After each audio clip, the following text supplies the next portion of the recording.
ओम शांति। आज का विषय है हिम्मत दो। परवश आत्मा में हिम्मत नहीं होती है।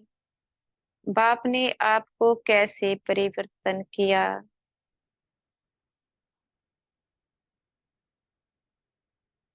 आज बाबा ने मुरली में कहा है कि जो परवश आत्माएं होती है, कमजोर संस्कार वाले, उन आत्माओं को हिम्मत देना है।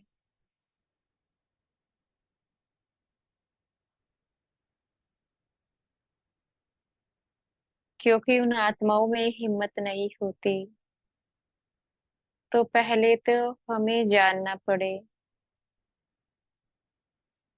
उनकी कमजोरी क्या है। जब तक हम उन आत्माओं की कमजोरी को नहीं जानेंगे, तो उनमें हिम्मत होगी कहाँ से, और कैसे हम उनमें बल भर सकते हैं। जो कमजोर संस्कार की आत्माएं होती है, उनमें क्रोध बहुत होता है, अहंकार बहुत होता है, लोभ मोह कामनाएं, ये सब विकार बहुत होते हैं। क्योंकि वे खाली हो चुकी है, ना उनमें सहन शक्ति है, ना उनमें समाने की शक्ति है। कहने के भावार्थ समझ ही नहीं है, बेसमझ है। ऐसी आत्माएं क्या करती है, दूसरों को बंधन में बहुत बांधती है। वे नहीं जानती वह जो करते हैं, जिस प्रकार का बंधन लगाते हैं, वह पाप कर्म होता है। क्योंकि उनका वह संस्कार बन चुका है, दूसरों के साथ लड़ाई झगड़ा करना, दूसरों को अपने बंधनों में बांधना। अब कैसे ऐसी आत्माओं का परिवर्तन किया जा सकता है। बुद्धि से समझना है, आखिर में ऐसा क्यों करती है, क्या कारण होगा। जरूर उन्होंने पीछे जन्मों में बहुत कष्टों को सहा है, जिसके चलते उनका जीवन नीरस ही हो चुका है। उनके गुण और शक्तियां जा चुकी है। जब उनमें ना तो गुण है, ना ही शक्तियां है, तो वे आत्माएं क्या करेंगी। लड़ेगी, झगड़ेंगी, मार पिटाई करेंगी। क्योंकि उनके संस्कार बिगड़ चुके हैं। उसके पीछे का कारण है उनकी जो शक्तियां है, समाने की शक्ति, सहन शक्ति, बातों को समेटने की शक्ति, अन्य सभी शक्तियां, वे सब मर्जी हो चुकी है। ऐसे में उनसे आस रखना वे बदले तो हम बदले, क्या यह सही है। वही तो बदल सकता है जिनमें समझ ही होती है और जिनमें पावर ही होती है। जिनके पास ना तो समझ है, ना ही पावर है, वे कैसे बदल सकती है। यह तो स्वयं से पूछना है। जब किसी आत्मा के पास ना गुण है, ना शक्तियां है, वे बदलेंगी कैसे, और ना ही समझ है। ऐसे आत्माओं को कैसे बदला जा सकता है। उनको क्या चाहिए, उनको प्रेम चाहिए। क्योंकि प्रेम वह गुण है। कैसी भी आत्मा कितने भी कड़े संस्कार की क्यों ना हो, लेकिन जो प्रेम होता है, उस प्रेम के चलते ही वे आत्माएं झुक जाती है, अपने संस्कारों को जो कि पुराने थे उनको छोड़ देती है। जब तक ऐसी आत्माओं के प्रति प्रेम नहीं करेंगे तो उनका परिवर्तन होगा कैसे। वे आत्माएं बीमार हो चुकी है, बीमार होने के कारण उनमें अनेक प्रकार के विकार जागृत हो चुके हैं। ऐसे में उनकी बीमारियों को कौन ठीक करेगा। वही कर सकता है जो अपने को निमित्त समझते हैं कि हम ब्राह्मण बच्चे निमित्त बने हैं इस विश्व भर के आत्माओं की बीमारियों को ठीक करने के। इस समय कौन सी बीमारियां हैं हर एक मनुष्य आत्माओं में। यही 5 बीमारियां तो है। इन 5 बीमारियों के कारण ही तो आज चारों ओर लड़ाई झगड़ा है।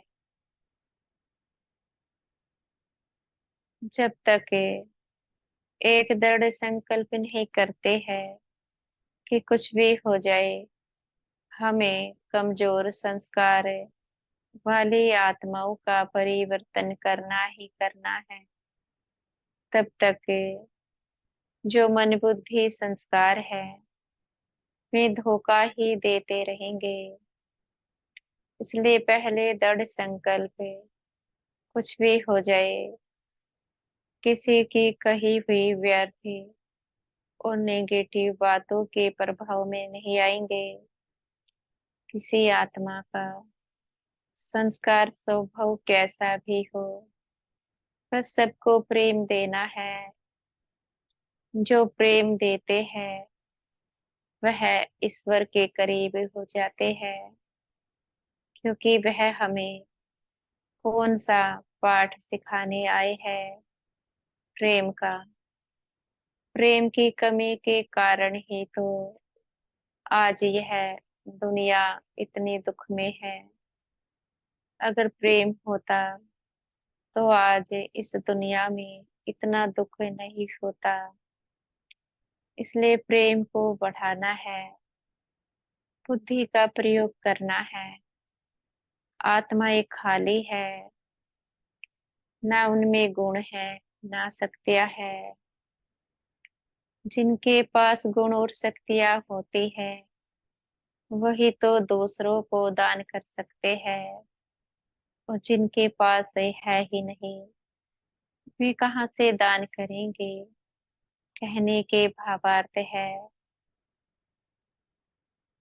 जो भगवान को पहचान चुके हैं, उनके श्रीमत को जानते हैं, वही तो दूसरों के ऊपर रहम कर सकते हैं। और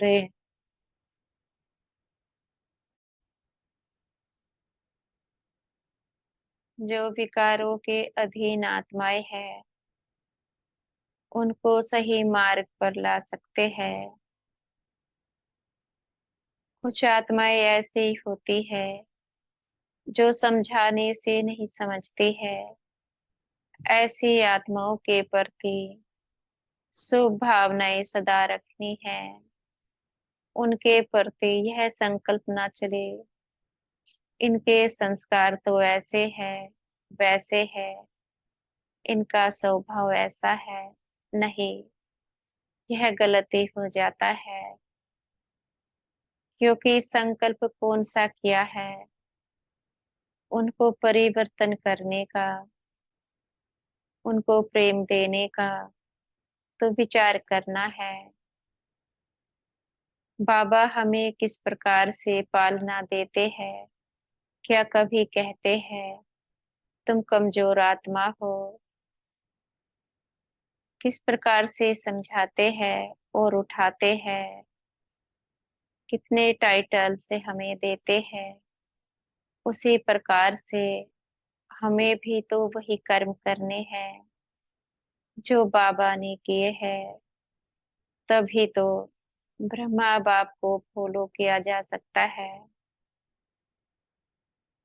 कमजोर आत्माओं के साथ कमजोर नहीं बना जाता है। कमजोर आत्माओं को युक्तियों से उठाया जाता है। हर आत्मा में कोई ना कोई विशेषता होती है। उसकी विशेषताओं को देखना है। उसकी विशेषताओं को देखते हुए उसको भी आगे बढ़ाना है। हर एक आत्मा भगवान का बच्चा है और ऐसा हो नहीं सकता। भगवान के बच्चों में कोई ना विशेषता हो, ऐसा तो असंभव है। अगर आत्माएं भगवान का बच्चा है तो हर एक आत्मा में कोई ना कोई विशेषता तो होती ही है। इसलिए परखना है किसकी कैसी विशेषता है, किसकी कैसी, जिसकी जैसी विशेषता है उसको वैसे ही उठाना है। यह तो कर्म करते ही समझा जा सकता है। जैसे कि किसी आत्मा के संबंध संपर्क में जब हम आते हैं, उनके साथ जीवन जीते हैं, तो ही तो परखा जा सकता है उनमें कौन सी विशेषताएं हैं, किस प्रकार से उनकी विशेषताओं को प्रयोग में लाया जा सकता है। जैसे कि उदाहरण के लिए कोई बच्चों के संस्कार ऐसे होते हैं, अगर उनको ये कहा जाए कि बाबा का भोग बनाना है, आप हमें ये सामग्री ला कर दे दीजिए, वे बड़े प्रेम से सामग्री लाएंगे। अगर उनसे कहा जाए हमें सेंटर जाना है तो कहेंगे नहीं, घर पर ही रहो। तो उनकी विशेषताओं को देखना है। उनमें भगवान के प्रति लगन है, इसलिए वे भोग बनाने को घर में मना नहीं करते हैं और सामग्री भी ला कर दे देते हैं। उनकी क्षमता इतनी ही है। उन आत्माओं को ऐसे ही कार्य दे देने हैं। घर में बाबा का भोग बनाओ, स्वयं भी खाओ, उन्हों को भी खिलाओ। इससे क्या होगा? वे आत्माएं भी पुण्य कर्म जमा करती जाएगी, उनका भी भाग्य बनता जाएगा, उनका जीवन भी परिवर्तन होता जाएगा। इस प्रकार से वे आत्माएं अपने को बंधनों से मुक्त करती जाएगी, क्योंकि उनको प्राप्ति होने लगी है। इसलिए उनको भी कार्य देना होता है। जिसकी जैसी क्षमता वैसा ही कार्य उनको दे दिया जाए। यह तो एक युक्ति होती है जिससे कि उनका परिवर्तन हो सके। जैसे कि बाबा कितनी युक्तियां लगाते हैं हमारा परिवर्तन करने के लिए, तो हमें भी इसी प्रकार से युक्तियां लगानी है आत्माओं का परिवर्तन करने के लिए। लेकिन याद रहे, देह भान के चलते नहीं, आत्मिक प्रेम के चलते। सबको आत्मा भाई भाई देखना है, ऐसा नहीं किसी संबंध से देखते हुए नहीं, फिर प्राप्ति हो नहीं सकती है। आत्मा भाई भाई के संबंध से सभी को सेवाएं देनी है, तब कहीं जाकर परिवर्तन हो सकता है, ऐसे नहीं। अच्छा, ओम शांति।